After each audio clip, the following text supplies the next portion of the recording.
obrigada, boa tarde. Então, meu nome é Daiane, eu sou nutricionista, sou professora aqui do Departamento de Nutrição da UFSC, também faço doutorado aqui na instituição. Quero agradecer a oportunidade de estar aqui, à organização, principalmente então ao Departamento de Saúde Pública, que abre esse espaço, e ao Departamento de Nutrição, que permitiu, que eu esteja aqui neste momento. A gente vai falar então com vocês sobre terapia nutricional integral e dando um foco maior ao cuidado e assistência a domicílio. Eu trouxe aqui para a nossa conversa de hoje um pouco mais da base do que é a terapia nutricional, então eu espero poder contribuir um pouco com essas informações e um pouco da experiência que eu vivenciei também. Eu achei interessante iniciar a fala trazendo o conceito de nutrição integral pela Resolução 63 da Anvisa, que determina então que qualquer alimento para fins especiais. Então eu paro aqui um pouquinho para falar que a gente foca muito em nutrição integral, pensando no indivíduo completamente debilitado, que a gente utiliza alimentos em consistência líquida, pastosa ou semipastosa, e não associado a um alimento de forma íntegra. No entanto, a resolução nos traz ele como qualquer alimento, desde que tenha um fim específico. Não é muito a prática de ambientes hospitalares, mas em domicílios pode acontecer. Esses alimentos com ingestão controlada de nutrientes, ele pode ser da forma isolada ou combinada. Então nós vamos falar um pouquinho sobre o que é nutriente isolado e quando que eles estão combinados. A composição definida ou estimada, então essa definição e essa estimativa envolve a determinação de um profissional capacitado e habilitado para isso, para fazer essa estimativa individual, formulada e elaborada para uso por sondas ou via oral. Então, é muito mais comum o termo nutrição integral para uso em dieta via sonda, mas a alimentação via oral, desde que específica, ela também é considerada nutrição integral. Pode ser industrializada ou não, a gente vai falar um pouco sobre isso também, utilizada de forma exclusiva ou parcialmente para substituir ou complementar a alimentação. Então, ela pode ser um adjuvante à alimentação habitual do indivíduo também. Em situação desnutrido ou em risco nutricional, ou que apresentem por uma patologia ou uma situação especial uma necessidade diferenciada e que visa então a manutenção de todos os tecidos fisiológicos e necessidades normais. Vamos começar então falando mais sobre os tipos de nutrição integral para uso hospitalar e domicílio de indivíduos em situação mais debilitada um pouco. Então, existem da nutrição completamente, vamos dizer assim, modificada, não do alimento íntegro, existe o sistema aberto, a nutrição integral em sistema aberto e a nutrição integral em sistema fechado. O sistema aberto é um tipo de nutrição integral que requer manipulação prévia. Então, você tem a dieta, o que você vai fazer, a administração e a oferta para o indivíduo pronto, ou preparo anterior, e existe uma manipulação para que esse indivíduo receba essa dieta. Por isso, sistema aberto. Eu vou mostrar umas imagens depois que ilustra e fica mais fácil de entender. E nesses casos, o uso tem que ser imediato, após o preparo ou após a abertura do frasco, se for industrializada, ou respeitando as normas do fabricante. Então, abriu, tem 3, 4, 5 horas, vai depender do fabricante, mas o uso é no máximo em 24 horas. E a sistema fechado ela não tem manipulação, então é uma dieta industrializada obrigatoriamente e ela é estéril. Você faz a administração direta via sonda para o indivíduo, para o paciente, e não tem manipulação entre a abertura, que acontece direto com o equipo, que depois eu mostro uma imagem também, e a administração da dieta. E daí ela é consumida completamente, até dentro do prazo também, que tem um prazo estabelecido pelo fabricante, mas não tem condicionamento necessário como na nutrição em sistema aberto.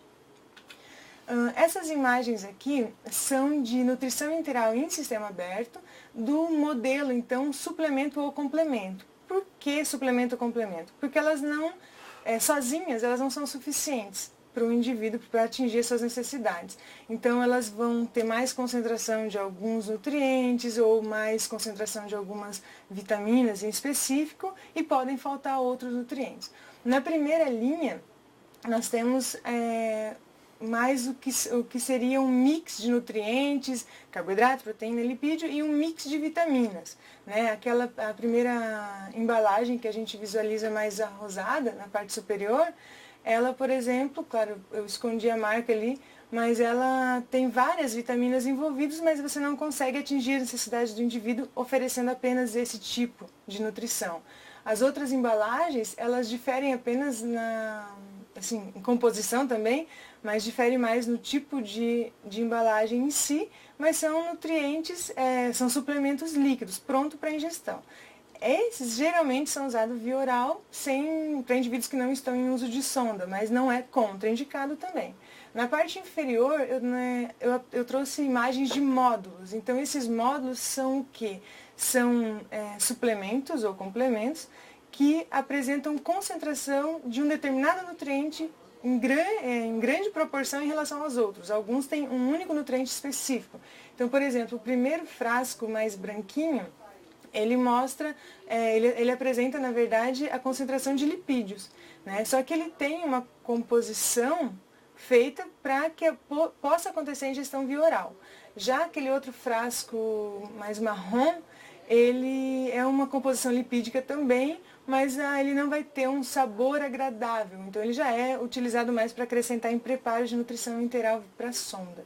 As outras duas latinhas, uma é preparo exclusivo de carboidrato, então é oligosacarídeos, que está falando na embalagem, né? Existem maltodextrina também, existem outros, e o outro é exclusivo proteína. Então são módulos que se utilizam para complementar a alimentação, complementar uma dieta. Por isso suplemento ou complemento. Nessa outra imagem nós temos várias opções de dieta integral em sistema aberto, mas daí completa. Ou seja, o indivíduo está usando sonda para alimentação, depois a gente vai ver sobre os posicionamentos dessas sondas, e ele não faz uso não tem nutrição oral, não se alimenta diretamente com alimentos pela boca. Então nós fazemos a administração de dieta pela sonda. Na primeira linha nós temos opções, exemplos, né, de nutrição integral em pó, então ela requer um preparo, uma diluição, e na linha inferior nós temos opções que já vêm prontas, são líquidas e é só administrar. No entanto, elas são um sistema aberto porque os dois frascos anteriores eu tenho que abrir, transferir para um outro frasco, que é o frasco de administração, para que a dieta então seja infundida. Todas essas aqui são completas, mas requer manipulação, algumas mais do que outras, né? E aqui são apenas exemplos, existem uma infinidade de opções no mercado. E nessa outra imagem, então, são as nossas dietas em sistema fechado, dieta integral de sistema fechado.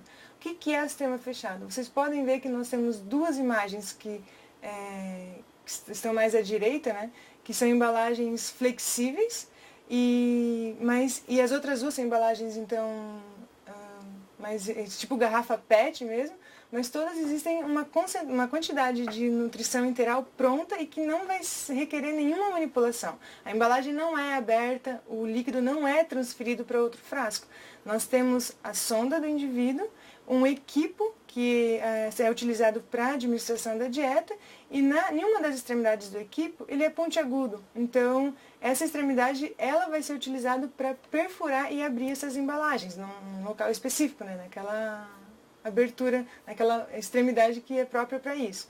Então, a dieta ela vai ser infundida por esse equipo, a outra extremidade é ligada na sonda do paciente, e nós não temos nenhuma manipulação, e ela é estéril. Então, por isso, ela pode ficar ao lado do paciente, sendo infundida por 24 horas sem nenhum problema, né? Que é o que o fabricante garante de qualidade da alimentação. Normalmente, essas dietas são mais utilizadas em âmbito hospitalar, né? Então, pela questão do custo, pela questão da necessidade de uma bomba de infusão, que a gente não pode colocar 1 litro de alimentação correndo sem um controle mais rigoroso do volume que está indo por minuto para esse indivíduo. Então, uma bomba de infusão, que depois eu também trouxe uma imagem, ela vai auxiliar nesse controle. Então, geralmente se utiliza dessa forma. Existem algumas marcas, eu trouxe apenas uma ali, que não tem duas. Esse frasco verdinho, essa embalagem flexível verde, ela é 500 ml. E aquele outro frasco menor, que fica mais, acho que à esquerda de vocês, é 250 ml. Então, isso permite um uso mais a domicílio, porque você tem um volume reduzido.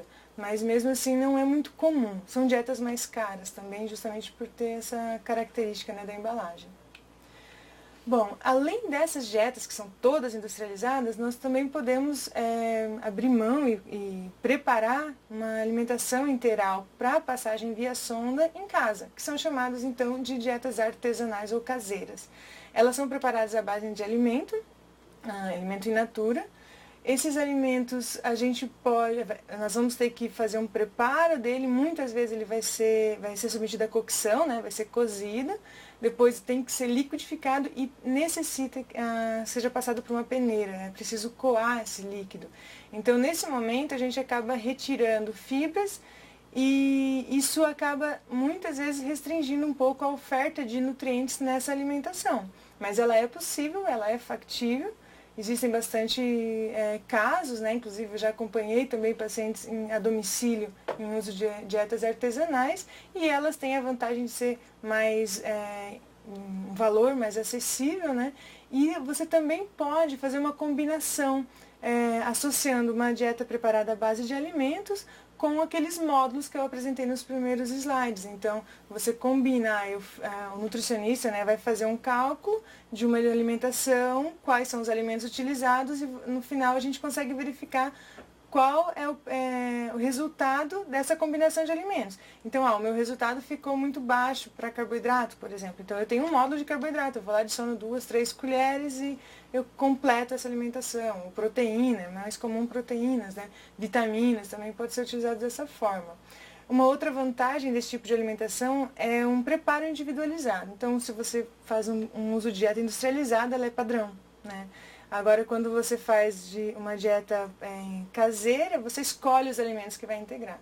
No entanto, a desvantagem principal é uma dificuldade do controle de nutrientes, de composição de nutrientes, da industrializada, que tem o controle total feita a domicílio, né, artesanais.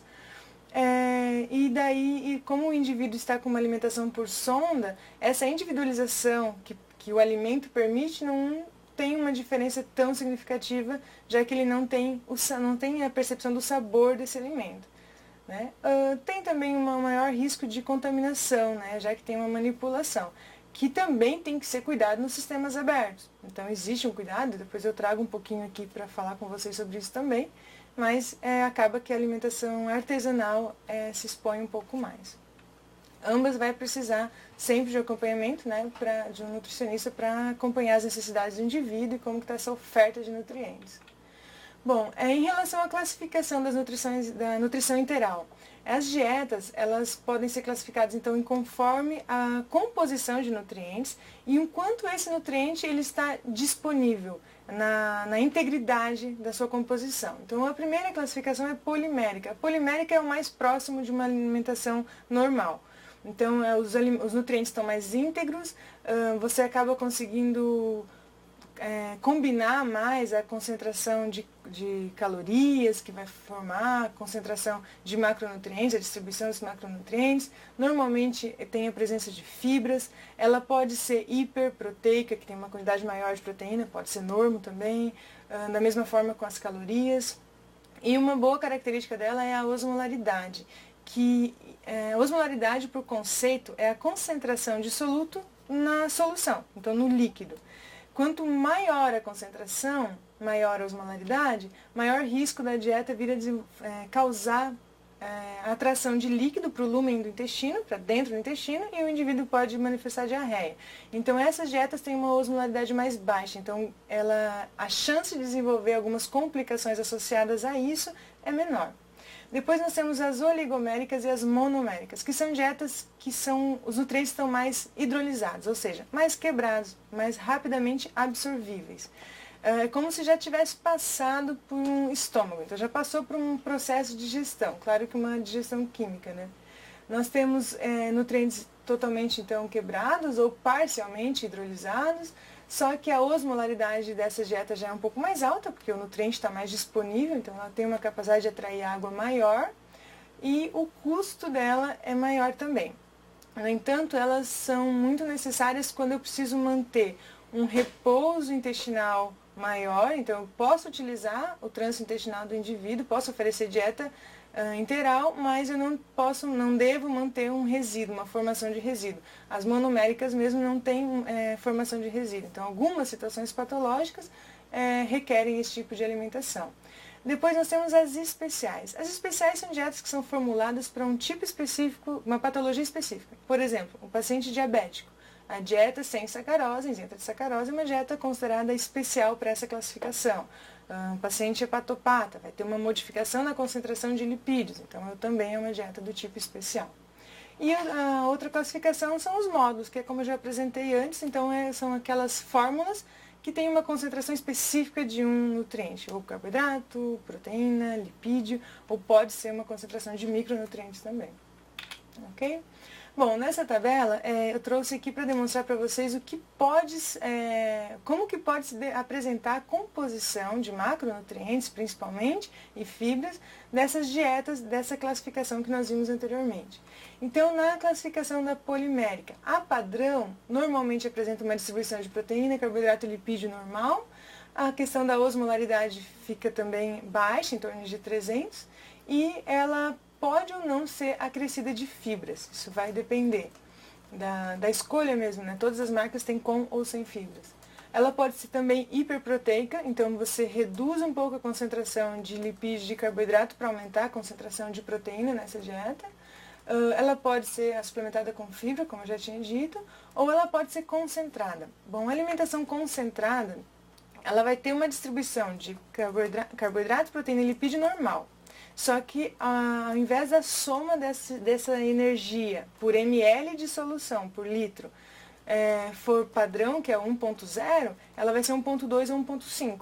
Então, numa dieta padrão, 1 litro de dieta eu tenho 1.000 calorias. Uma dieta concentrada é 1.2, eu vou ter 1.200, é 1.5, 1.500, 2.0, 2.000 calorias. Para que serve esse tipo, ou para que é utilizado esse tipo de dieta?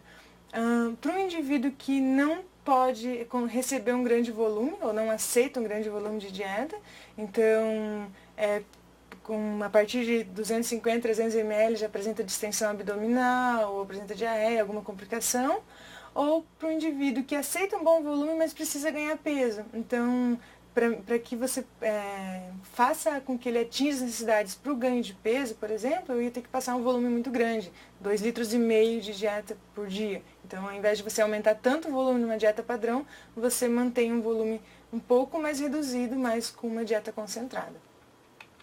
Aqui nós temos alguma composição das dietas parcialmente hidrolisadas, que, como eu falei antes, as monoméricas, né, as oligoméricas. Então, a concentração de lipídio varia um pouco, a osmolaridade, nós tínhamos visto antes era 300, aqui vai até 650. Ela pode ter a composição de proteína, ela pode ser parcialmente hidrolisada, ou seja, ao invés da proteína completa, ela é parcialmente já quebrada, ou os aminoácidos livres, né, que estão prontos então para absorção. E aqui nós temos a apresentação dos módulos, então, como eu tinha falado para vocês antes. Então, as proteínas, daí é um módulo exclusivo de proteína, então geralmente ela está apresentado na composição de pó. O carboidrato, normalmente é feito, os módulos são de maltodextrina, que é um carboidrato de boa absorção, que não tem uma influência tão grande na variação da glicose sanguínea, comparando com a sacarose, mas também varia.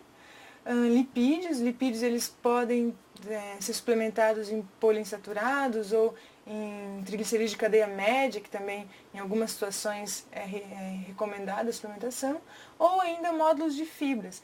Então, por exemplo, no caso que eu citei antes, você preparou uma alimentação artesanal, a gente tem que coar, porque senão o resíduo pode obstruir a sonda, e eu estou com uma dieta quase isenta de fibras. Então, você pode utilizar um módulo e acrescentar fibras na alimentação do indivíduo. A gente sempre vai ter que fazer testes mesmo. Você verifica quanto de fibra você vai poder adicionar para que aquela constituição do líquido da dieta fique adequado para a infusão. A gente tem que pensar que eu tenho um lumen da sonda, né, uma abertura bem reduzido em comparação ao trato gastrointestinal normal, então eu tenho que considerar isso também. Bom, uma coisa que eu gosto de sempre frisar bastante é que a nutrição enteral, o uso dela, não contraindica a alimentação via oral. Então, a pessoa está com uma alimentação enteral, mas se por exemplo, um idoso está por algum motivo, alguma patologia, ele foi passada uma sonda, por exemplo, nasointeral, e o indivíduo pede alimentos e tem capacidade de deglutição boa. Então, qual que é a indicação? Que mantenha, claro. O ideal é que tenha um profissional capacitado, habilitado para fazer essa análise da deglutição desse indivíduo. Então, um fonoaudiólogo fez a avaliação e, ok, ele pode deglutir, mas ele não consegue ingerir alimentos em quantidades suficientes para atingir suas necessidades. Então, você mantém a sonda, não retira, mas vai ofertando alimentação via oral também de forma concomitante. Então, não é contraindicado, ao contrário, é indicado. Em relação à indicação da terapia nutricional, ela é indicada quando eu tenho um comprometimento do funcionamento do trato gastrointestinal, então o indivíduo não tem uma boa deglutição, ou o estômago tem alguma patologia, algo que eu tenho que deixar o estômago em repouso, então eu começo a alimentação já a nível intestinal, ou às vezes até o início do intestino também pode ter algum comprometimento, você começa a dieta a seguir, desde que essa outra porção esteja funcionante. Quando a ingestão via oral é insuficiente, quando que a gente considera insuficiente? Quando ela atinge, ou melhor, quando ela não atinge pelo menos 60% das suas necessidades energéticas e proteicas. Então, é necessário fazer uma avaliação individual, verificar as necessidades do indivíduo e comparar com o que ele está ingerindo. Outra indicação é quando eu percebo que não atingi os 60%, fiz uma associação com suplementação, aqueles suplementos que eu mostrei num dos primeiros slides, e mesmo assim não atinge 75% da necessidade, tanto energética como proteica. Daí a indicação de terapia nutricional via sonda, interal. Que apresente algum grau de desnutrição ou que apresente uma doença que é catabólica, conhecidamente catabólica, que aumente o gasto energético. Perda ponderal importante, ou seja, perda de peso involuntário importante nos últimos 6 meses, em torno de 10% já é considerado uma perda importante. Disfagia, que é a dificuldade para deglutir, deficiências neurológicas, como estado delirante, qualquer situação que venha a comprometer a deglutição. E aumento do requerimento nutricional, que pode acontecer nas doenças catabólicas mesmo. Então, por exemplo, pacientes queimados, depende a área queimada também, grandes traumas. Então, aumenta muito a necessidade do indivíduo, então é indicado nesses casos. Aqui nós temos uma tabela mostrando os benefícios do uso de nutrição interal. Essa tabela ela traz os benefícios comparando com a situação de nutrição parenteral, que eu nem trouxe o conceito aqui, mas a parenteral é aquela nutrição que é realizada diretamente no sistema sanguíneo, Então é feito um acesso periférico ou central para essa administração. Essa nutrição, ela é uma alimentação, porém ela é constituída de aminoácidos, de glicose e de ácidos graxos livres. Então, quem faz a prescrição desse tipo de alimentação é o médico, pela sua via de administração, direto à via sistêmica. Então, o nutricionista colabora na análise do indivíduo, na análise das suas necessidades, mas quem faz a prescrição desse tipo de alimentação parenteral é o médico. Então, em relação à parenteral e à enteral, os benefícios é a manutenção da fisiologia normal. Então, sempre que você tiver um trato gastrointestinal funcionante, utilize. Funciona a regra para o trato gastrointestinal é a mesma do que para os músculos, Se você não utiliza, você perde. Então, utilize para a manutenção da mucosa, para a manutenção do sistema imune. Existem vários estudos mostrando a relação da manutenção da integridade da flora intestinal com as defesas do organismo, com a resposta neurológica também envolvida, do eixo hipotálamo, hipófise. Então, é uma grande área ainda a ser estudada, muito interessante por sinal. Então, a manutenção dessa fisiologia, que parece muito simples para a gente, ela envolve o indivíduo como um todo.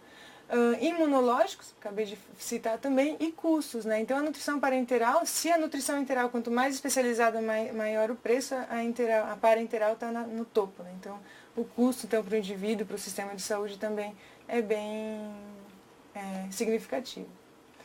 Nesse outro quadro aqui, nós temos um algoritmo que nos orienta em relação à indicação da nutrição enteral. Acaba já sendo um pouco do que eu já falei para vocês, mas é interessante para a gente visualizar isso de uma forma mais gráfica. Então, quando eu faço lá no topo, uma análise da capacidade do indivíduo, capacidade ingestiva, e percebo que ele tem uma ingestão via oral com comprometimento, se tem um funcionamento adequado, eu vou para a dieta via oral. Então, nós estamos primeiro a mais à direita ali do slide. Se essa dieta via oral é suficiente, então nós vamos para o sim, eu vou fazer uma reavaliação em 7 dias. Então, todo indivíduo com alguma situação que pode vir a debilitar o estado nutricional dele, se for a nível hospitalar, normalmente isso já acontece. Agora, quando tem o profissional nutricionista inserido na equipe.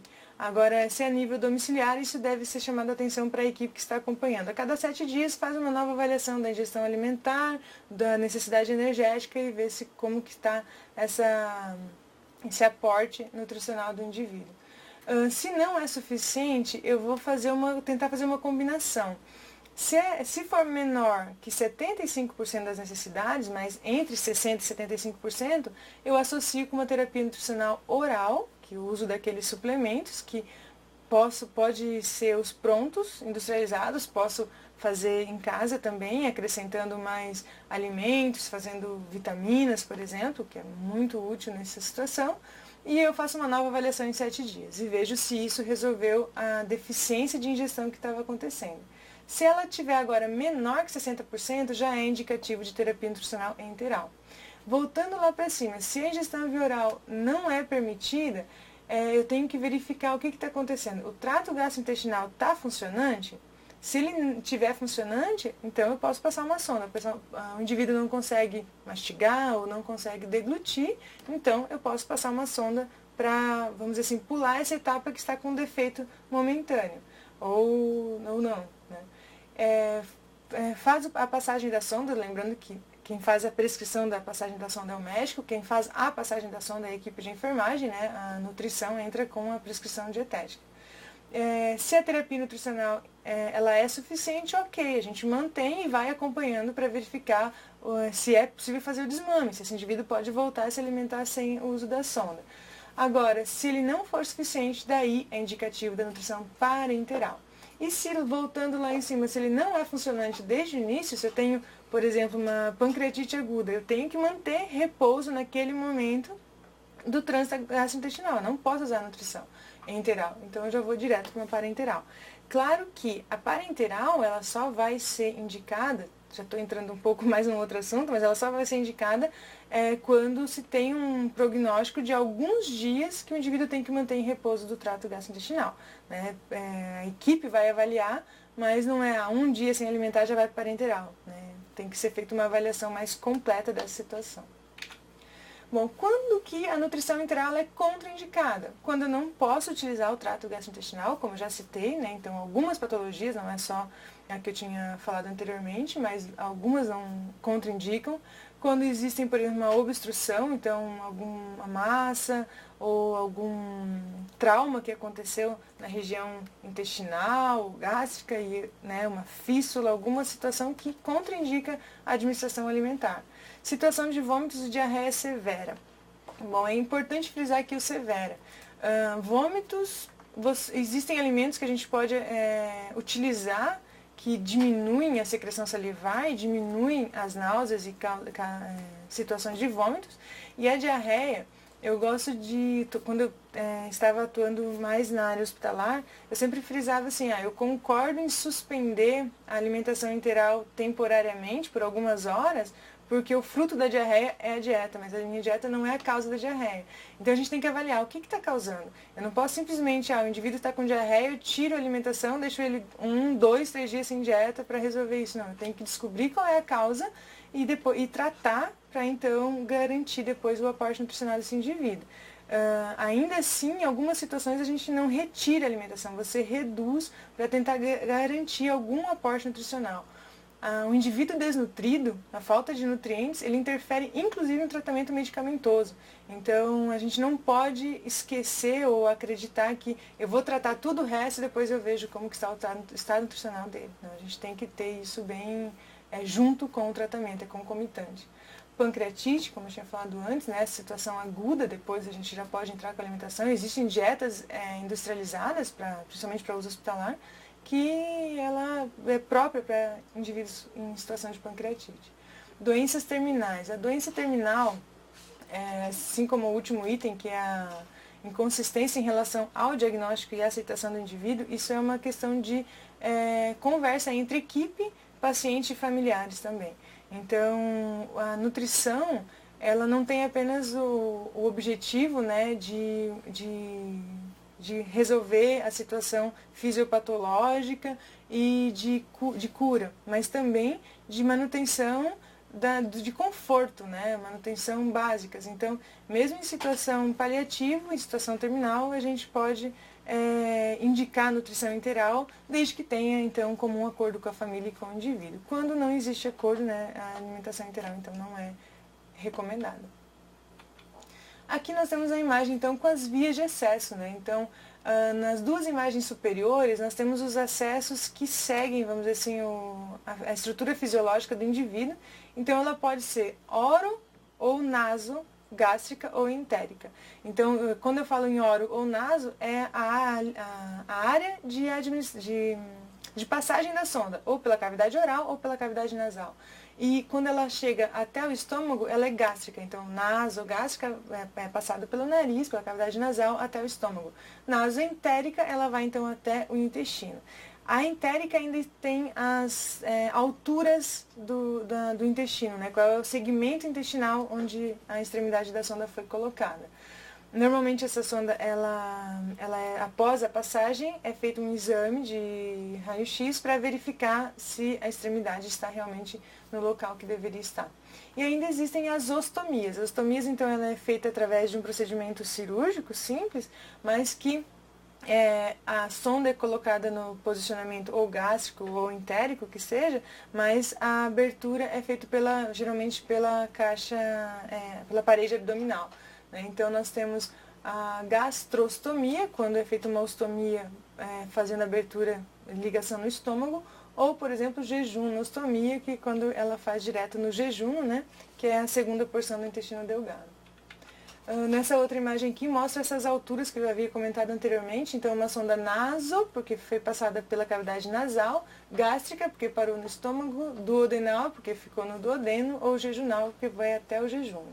E ainda nós temos jejunostomias, gastrostomia, e nessa imagem também mostra a faringostomia, que na minha experiência em hospitais eu nunca acompanhei nenhum paciente com esse tipo de ostomia, mas é uma possibilidade também. A gente vai ver um pouquinho agora sobre as vantagens de cada uma dessas vias. Então, vias em relação ao posicionamento da sonda. O posicionamento gástrico, quais são as vantagens? Você aproveita, você utiliza da habilidade do estômago em relação à digestão, em relação ao armazenamento, né, temporário, mas um armazenamento do volume. Então, você tem uma flexibilidade maior para manipular a alimentação desse indivíduo. Você sabe que você pode dar alimentos desde que passem pela zona, então liquidificados, mas alimentos mais íntegros, né, os nutrientes mais íntegros. Você pode dar maiores volumes de alimentos, porque eu tenho um estômago funcionante que vai receber esse alimento. A desvantagem é que em indivíduos, principalmente acamados, o risco, e com dificuldade também de deglutição, o risco de aspiração de um resíduo alimentar acabar indo para a laringe, indo para o pulmão, é maior. Então, isso é a maior desvantagem da posição gástrica, tá? Ocorrência de tosse, náuseas, isso tem um pouco relação também com esse refluxo que pode acontecer. E as vantagens em relação ao posicionamento entérico, seja duodenal ou jejunal, é que ela diminui, então, os riscos de aspiração. Ela ainda está utilizando uma parte do trato gastrointestinal, só que agora já excluiu o estômago, né? E o fato de você excluir uma parte do trato gastrointestinal, você pode comprometer. Se ele está saudável, ele pode vir a adoecer, porque ele não está sendo utilizado. Tem uma questão de secreção de sucos gástricos que ainda se mantém, né?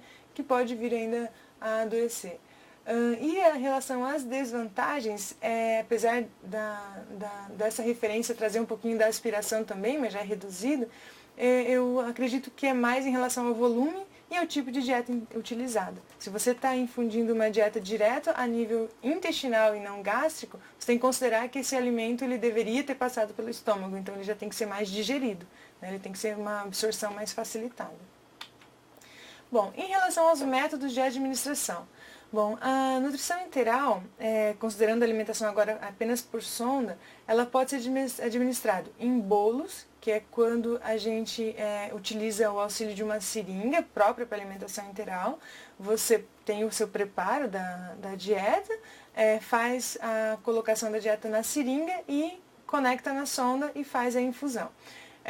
Essa infusão acaba permitindo, às vezes, uma consistência mais, vamos dizer assim, sem tanta restrição de consistência, porque eu tenho o auxílio de uma seringa e você tem uma certa pressão que a gente faz na hora da infusão. Você tem que manter uma progressão contínua, não pode passar a dieta muito rápida também, mas tem uma certa autonomia, né? Você tem um controle maior da infusão. O segundo é a administração intermitente, é quando você prepara a dieta, coloca num frasquinho, faz um posicionamento acima da sonda, né? Geralmente quando é naso, então tem que estar acima da cabeça do indivíduo, cerca de 30 a 40 centímetros, e utiliza a força da gravidade para que essa dieta seja infundida. A diferença aqui é que a alimentação tem que ser então, numa consistência bem líquida, né? Bem adequada para que aconteça o gotejamento, né? Senão ela vai parar ali e você tem que estar sempre com atenção. Tem ainda a administração cíclica, que daí você utiliza a administração que pode acontecer por 10 a 16 horas e depois tem o período sem alimentação. Esse tipo de administração requer a bomba de infusão, que é uma máquina, um equipamento que vai fazendo com que a dieta seja infundida, então não utiliza a força da gravidade. E a administração contínua também utiliza a bomba de infusão, só que daí geralmente se faz a infusão por 20 horas ou 24 horas. Geralmente esse tipo de infusão é feito a nível hospitalar. Então você administra, por exemplo, 20 horas de dieta, desliga, deixa 4 horas em repouso e depois começa de novo mais 20 horas. Né? Então esses aqui, tanto a cíclica como a contínua, geralmente é utilizado para sistema fechado, mas não é exclusivo também. Aqui nós temos algumas imagens mostrando equipamentos utilizados para esse tipo de infusão. Então aqui nós teríamos utilizados para administração em bolos. Então a seringa, aqui é uma seringa de 50 ml, tem a de 60 ml, que é um pouquinho maior. Ao lado da seringa, na parte superior, nós temos a sonda. Né? Então a enfermagem que faz a passagem da sonda, podem ver que na extremidade, no meio daquele círculo, nós temos um segmento que tem uma presença de um metal que é identificado na hora do exame de raio-x para verificar o posicionamento. E a outra extremidade é onde a gente vai conectar ou o equipo, quando é intermitente, ou quando é cíclico, ou quando é contínuo, ou a ponta da seringa para fazer a infusão. Ali está mostrando um frasco com os passos a passos, né, para fazer a administração da dieta. Aqui nós temos os equipamentos, os utensílios utilizados para administração intermitente. Então, um frasco, né, semelhante a um frasco de soro, onde é colocada a dieta. Esse caninho azul é o equipo, então a extremidade mais inferior na imagem é aquela parte que eu falei para vocês que ela é pontiaguda. Então, você vai colocar na pontinha do verde ali do frasco, conecta, a outra extremidade vai ser conectado lá na sonda do indivíduo e tem aquele regulador ali, que tem a imagem da amostra abrir e fechar, né, que a gente regula o gotejamento. Aqui tem que ter muita atenção, porque principalmente quando a dieta ela é ou artesanal ou aquelas em pó que a gente dilui, se não for bem diluída, você deixa ali gotejando, virou as costas, ela para de gotejar e o indivíduo fica um tempo ali sem receber a dieta está parada e o risco de contaminação é maior. Então tem que ter bastante atenção. E nesse caso aqui, essa imagem mostra a bomba de infusão. Então, essa bomba é conectado, fica ao lado do indivíduo, pode ficar numa mesa também, ou num suporte, e a dieta fica acima dela. O equipo, o caninho dele é um equipo especial, porque ele tem que ter uma parte específica que ela fica dentro da máquina, não sei se dá para ver na imagem ali, naquela rodinha branca, ali o equipo passa e essa rodinha vai girando e vai permitindo que a alimentação seja infundida. E a gente faz a determinação, quantos ml total ele vai infundir, então a dieta tem 1000 ml, mas eu quero que passe 800, eu ali coloco que é só 800, quando chegar em 800 ele para. Então é todo bem programadinho. E ela tem um sistema de alerta também, então se acontecer qualquer problema da dieta parar a infusão, porque a sonda entupiu, alguma coisa assim, ela avisa. Bom, em relação às complicações, as complicações elas estão associadas a algumas situações, ou da sonda, ou da dieta no indivíduo. Então, em relação às complicações mecânicas, erosão da área onde a sonda foi colocada mesmo, então, por exemplo, erosão nasal, alguma coisa assim, inflamação dos seios paranasais, pela presença da sonda, inflamação da região do esôfago também pela presença da sonda, ou ainda deslocamento, que pode acontecer durante movimentos intestinais, né? Isso pode acontecer bastante. Complicações gastrointestinais, é mais ocorrência de diarreias, mas náuseas, vômitos também podem vir a acontecer. A distensão abdominal, a gente tem que acompanhar sempre junto ao paciente o que está acontecendo, se existe alguma intercorrência, e daí tentar associar, verificar se é algum componente da dieta, ou às vezes a forma da administração. A gente não pode administrar a dieta muito rápida e nem muito devagar, porque daí acaba emendando um horário da alimentação com outra. Complicações metabólicas, daí a gente tem que acompanhar a relação da glicemia, tem que ser feita uma verificação constante. Em relação à hidratação, é importante também, às vezes a gente esquece que o indivíduo recebe alimentação líquida e esquece que ele precisa de água também, então é preciso estar sempre atento. Complicações infecciosas podem ser relacionadas ao posicionamento da sonda ou aos cuidados de higiene do próprio preparo e manipulação da dieta. Complicações respiratórias são mais comuns em relação à aspiração de resíduos alimentares também. E complicações psicológicas que estão mais associadas com essa incapacidade ou essa perda da autonomia alimentar, né? Então, às vezes, é a última autonomia que o indivíduo mantém e chega no momento que ele não pode mais escolher os alimentos que ele vai ingerir. Então, isso acaba gerando alguns problemas psicológicos também e precisa de acompanhamento. Bom, sobre cuidados gerais, é preciso sempre acompanhar sobre a relação ao calibre da sonda, né, o que está sendo utilizado, e a composição da dieta. Então, se eu tenho, por exemplo, uma ostomia que permite um calibre maior, você pode abrir mão de uma dieta já talvez mais concentrada em relação à consistência, um pouco mais voltada ao pastoso, quase pastoso. Se é uma nasoentérica, que o calibre é menor, então eu já vou ter que utilizar uma dieta mais líquida, né, para evitar complicações de entupir ou de obstruir essas vias de administração. Acompanhamento especializado ele é indispensável, então, da equipe profissional completa. Osmolaridade versus a capacidade absortiva, então a concentração da dieta e o quanto o indivíduo consegue absorver. Não adianta também, como profissional da nutrição, querer passar tudo que o indivíduo precisa se ele não tem um trânsito intestinal habilitado, capaz de absorver esses nutrientes. Então, tem que sempre estar avaliando. Avalia como? Acompanhando, né? Como que está o trânsito intestinal desse indivíduo. Ele está com diarreia, ele está com constipação, o abdômen está flácido ou está rígido, né? Para a gente verificar se está aceitando mesmo ou não. E necessidades hídricas, até trouxe aqui na imagem um quadro mostrando o cálculo, como que pode ser feito dessas necessidades, e é importante sempre estar frisando.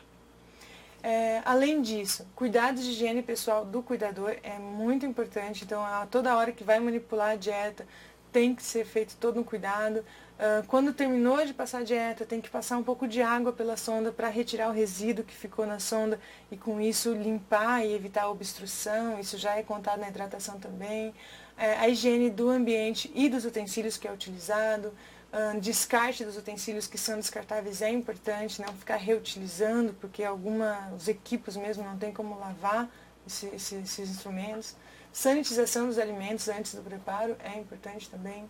Observar o tempo adequado entre preparo e consumo. Então, infelizmente, o tempo, né, que o cuidador tem para se dedicar acaba, às vezes, sendo limitado, e você quer preparar uma grande quantidade de refeição e ir oferecendo ao longo de 2 dias. Isso não pode acontecer, né? Então, existe um tempo para preparo e para administração. Não pode passar disso, é muito perigoso.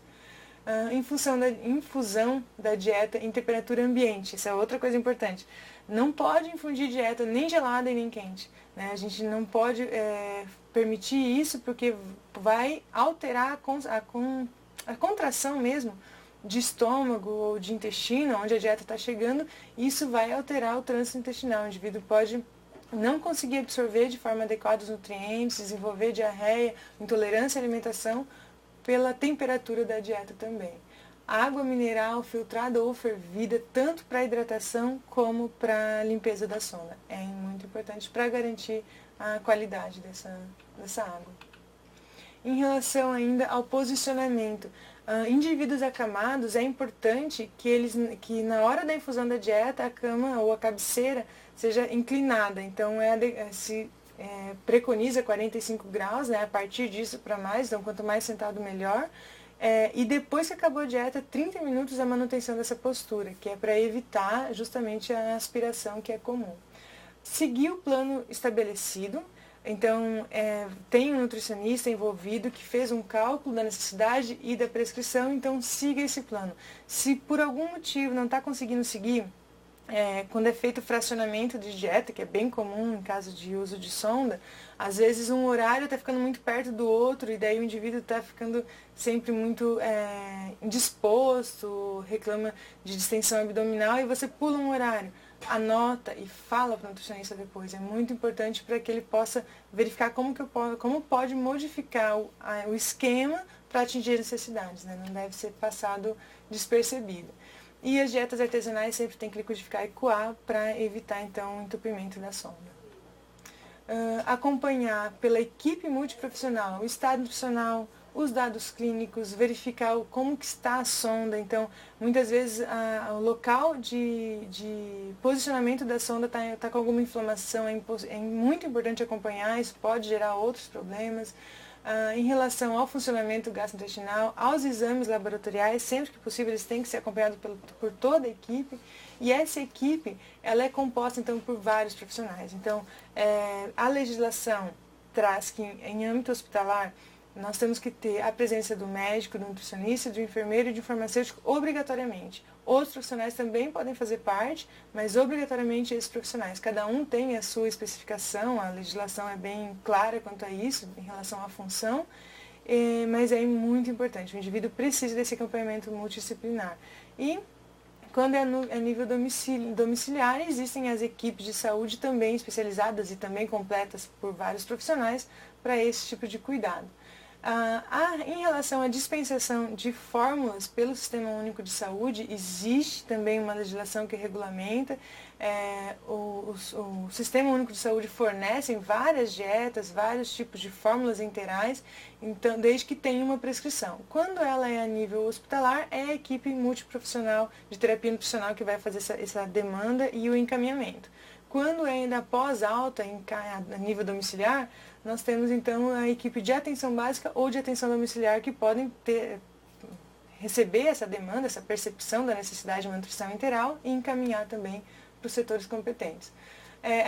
A dispensação pode ser permanente ou condicional temporária, então permanente quando o indivíduo vai precisar da nutrição integral para o resto da vida, ou temporário quando é por um período curto, né, de uma necessidade específica. Mesmo assim, para qualquer uma das situações, o acompanhamento nutricional e clínico é muito importante e avaliar as possibilidades do uso de fórmulas artesanais, tentando sempre minimizar os custos para o indivíduo e para o Sistema Único de Saúde.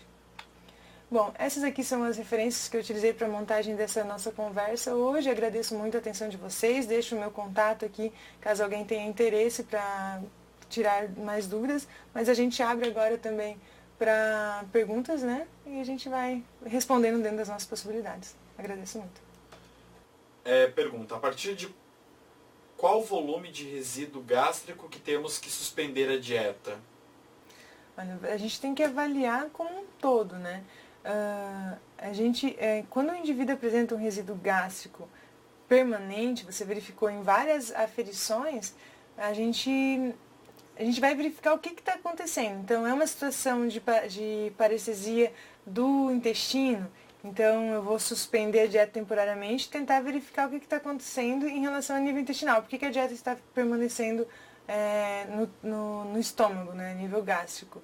Mas não existe uma diretriz específica, a partir de 10 ml eu já vou suspender. Não, a gente verifica, tá ficando resíduo, eu posso tentar reduzir um pouco o volume nas infusões, principalmente se ela é intermitente, e acompanho, né? E daí verificar o que está acontecendo. Se for, por exemplo, uma parestesia intestinal, isso vai contraindicar a nutrição parenteral, a nutrição enteral. E daí eu vou ter que abrir mão de outro tipo de fonte nutritiva para o indivíduo. Aí a Camila também mandou a pergunta aqui. Para hidratação calculamos 30 ml por quilo ou você orienta outro cálculo? Não, geralmente é isso que a gente utiliza. X em questão de 30 ml por quilo, né? Existe diferença, às vezes, para idosos, né? Para indivíduos jovens, mas normalmente é esse cálculo. E daí a gente tem que verificar qual é a concentração de quilocalorias por ml da nutrição que está sendo utilizada, reduzir o que já está sendo ofertado de hidratação pela alimentação, e você já verifica mais ou menos o quanto é injetado naquele momento após a administração de dieta para a limpeza da sonda, e o restante daí é ofertado realmente num frasquinho com água em algum intervalo da alimentação, para hidratação mesmo. Aí a Camila aqui, ó. Retiro então o volume já administrado pelo total de dieta e administro o volume restante como hidratação, é isso? É que assim, acho que naquela tabelinha, posso Pode voltar? Tá. Acho que naquela tabelinha tem a concentração. Isso, ó. Então ali, ó, se ela, por exemplo, é uma dieta de 1 a 1,2, em torno de 800 a 860 ml é ofertado pela alimentação. Então, você fez um cálculo lá, 30 ml por quilo de peso, digamos que deu 1,5 litro, e eu estou dando 1.000 ml de uma dieta a 1,0 de calorias por ml. Então, restaram de 1.500 menos 800, vai restar 700 ml. Daí, esses 700 ml é o que a gente tem que oferecer para ele em água para hidratação. Se a gente faz a limpeza com 50 ml de água pela seringa após a administração de cada dieta, e digamos que ele recebe 6 dietas, então ele já está recebendo mais 300 ml de água por limpeza. Então, desses 700, a gente vai reduzir esses 300. Sobrou 400 ml, daí eu vou colocar num frasquinho e vou administrar, pode ser ao final do dia, após a administração da dieta, ou pode ser no intervalo. Quando eu acompanhei pacientes a domicílio em nutrição enteral, eu intercalava. Então, colocava um frasco de dieta, terminava, limpava, deixava fechado. Dava 1h30, passava um de água em meia horinha, né, com 200, 250 ml. Daí, depois, no próximo horário, começava de novo. Dieta, limpeza, repouso, água. Eu fazia assim. Então, é a indicação. Eu agradeço muito, eu gosto muito de falar nutrição integral, porque é uma área que eu tenho bastante paixão, gosto muito de alimentação, né? Acho que escolhi bem a minha área, pelo menos me encontrei nela. Então, agradeço muito a atenção de vocês e fico realmente à disposição para quem tiver interesse. Gosto muito de falar do assunto, então vou ter o prazer em responder qualquer dúvida que possa surgir. Muito obrigada.